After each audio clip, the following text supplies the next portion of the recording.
Você está preparado para comer carne feita em laboratório? Com o crescimento populacional, o consumo de carne tem aumentado já há alguns anos, né? E para lidar com esse aumento e também para lidar melhor e evitar a destruição do meio ambiente, alguns laboratórios estão estudando e já estão desenvolvendo formas de produzir carne diretamente no laboratório a partir de células.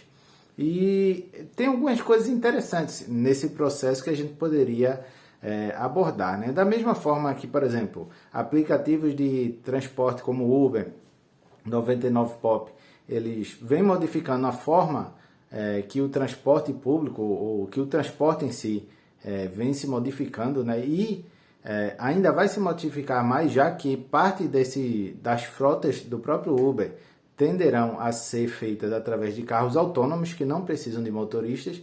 Já tem carros desse tipo sendo testados em outros países e isso tende a ser uma tendência cada vez maior, né? A gente começa também a olhar para o lado dos alimentos. Existem várias empresas e eu estou fazendo esse primeiro vídeo aqui hoje para iniciar esse tipo de conteúdo. Eu quero trazer para vocês alguns conteúdos que tenham a ver também com como a economia pode mudar com novas tecnologias em várias áreas e como isso pode afetar a nossa vida. Uma dessas mudanças parece ser através da origem da carne, né? E claro que isso tende a gerar uma briga, já que hoje, para você produzir carne, você precisa de vastas áreas de terra, né? Você precisa de grandes fazendas, às vezes você precisa, né, criar desmatamento para criar pasto, enfim, existe toda uma estrutura para você ter os animais e a partir do sacrifício desses animais você retirar as carnes para o alimento, né? Quando a gente vê do ponto de vista de se você criar a carne a partir de células em laboratório, uma das coisas que tende a diminuir é a quantidade de espaço, vamos dizer assim, horizontal, né? Você pode, por exemplo, ter uma planta industrial que tenha muito mais, ela possa crescer muito mais para cima, né, com um prédio, do que para os lados, através de espaços como uma fazenda. E existe também a possibilidade de você produzir, vamos dizer assim, mais cortes de carne que são mais consumidos, sem precisar produzir outros que não são tão consumidos, né? O que é que eu quero dizer com isso? Se você quiser, por exemplo, se tiver uma grande demanda vamos falar aqui, se tiver uma grande demanda, um grande interesse em comprar alcatra, por exemplo, que é um tipo de corte de carne, você só vai ter um número limite de cortes de alcatra por bois ou vacas que são mortas, certo? Então, se tiverem mais pessoas querendo esse tipo de carne, você vai ter que matar mais animais e aí talvez tenha outras partes desses animais que não estão sendo consumidas e você está matando mais animais. Parte dessa carne não está tendo tanto interesse em comprar, então pode ser que se perca para satisfazer o interesse de um tipo específico de carne. Se você puder fazer através de células cortes de carne diferentes, você teria como resolver, por exemplo, essa questão de não precisar de ter vários animais para aumentar a produção de um tipo específico de corte de carne, né? Isso poderia levar a uma oferta mais de acordo com a demanda das pessoas, né? Isso poderia levar também a uma diminuição no preço da carne, né? A gente sabe que a carne, ela é um produto que principalmente quando a inflação é maior, ela tende a começar a sumir do prato das pessoas mais pobres. Até porque, como eu falei antes, para vender alguns tipos de corte de carne, você precisa, para aumentar essa oferta, você precisa ter mais animais sendo, né, mortos, querendo ou não, você não tem como baratear tanto isso. Se você, porém, puder oferecer cortes de picanha feito em laboratório só a partir das células, isso poderia significar também um preço mais barato no quilo da carne, tá? Existem várias questões que vão estar em discussão, né, em relação a esse tipo de alimento gerado em laboratório. O primeiro deles é as pessoas automaticamente já suporem que esse tipo de alimento vai levar a câncer ou a alguns tipos de doenças, mesmo que não tenha nenhum dado científico para embasar isso, né, para sustentar isso. Isso é normal, normalmente as pessoas já tendem a supor que algo que está sendo feito em laboratório necessariamente vai gerar doenças, o que não necessariamente é verdade, né? Já que você precisa investigar a fundo e ver se isso realmente procede, tá?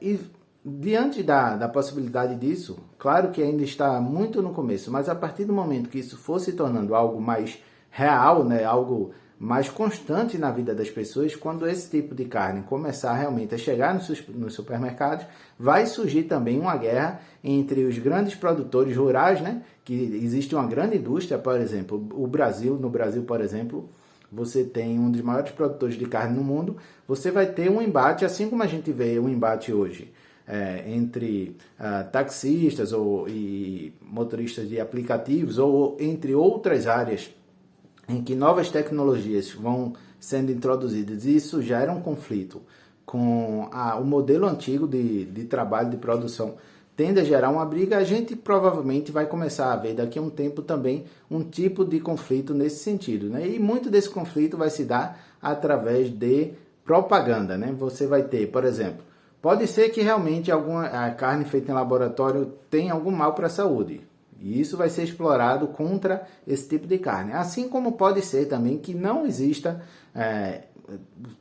dano à saúde por esse tipo de carne, mas mesmo assim você vai ter grupos interessados em não querer que esse tipo de carne chegue ao mercado, pois isso prejudica o tipo de negócio dessas outras pessoas, entrando em conflito e também pagando, né, usando de financiamento para gerar uma propaganda negativa para essa novidade. E também é possível que, do outro lado, os laboratórios também investam em propaganda, não só propaganda para divulgar as qualidades do seu produto, como também propaganda para pagar pessoas para fazerem propaganda negativa contra a carne tradicional, né?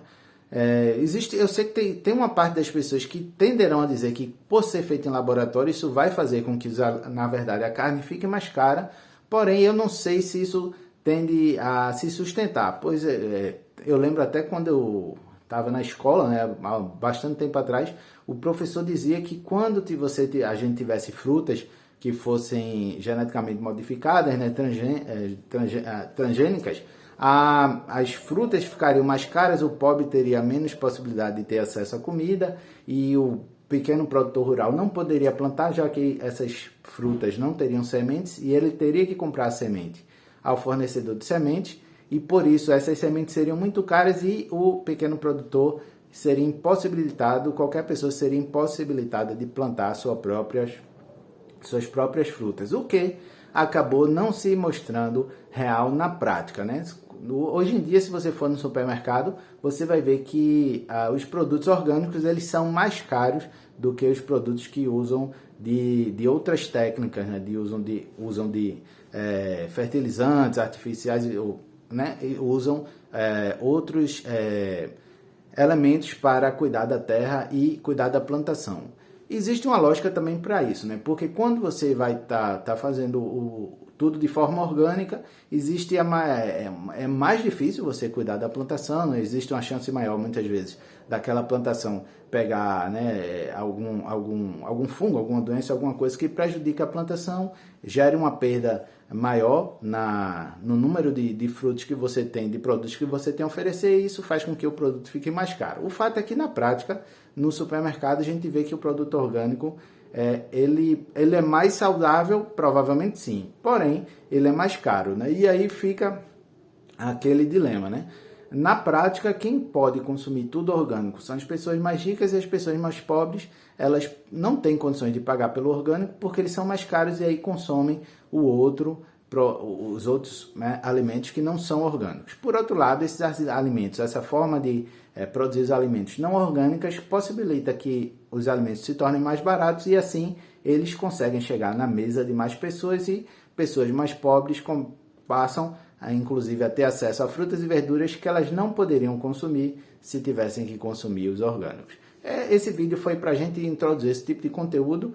Quero saber de vocês, se vocês gostam desse tipo de material que traz para vocês coisas que estão surgindo, mas ainda não estão sendo faladas na TV, né? Ainda não estão participando da discussão no dia a dia, porém nos ajuda a ter uma ideia dos avanços que estão surgindo e das novas tecnologias que podem mudar a nossa vida. Eu sou Marcos Moura, esse é mais um vídeo aqui para o canal do Jogo da Riqueza. Espero que vocês tenham gostado, curtem, compartilhem, envie para aquelas pessoas que possam se interessar sobre esse tipo de conteúdo. Vejo vocês na próxima, um abraço, até logo.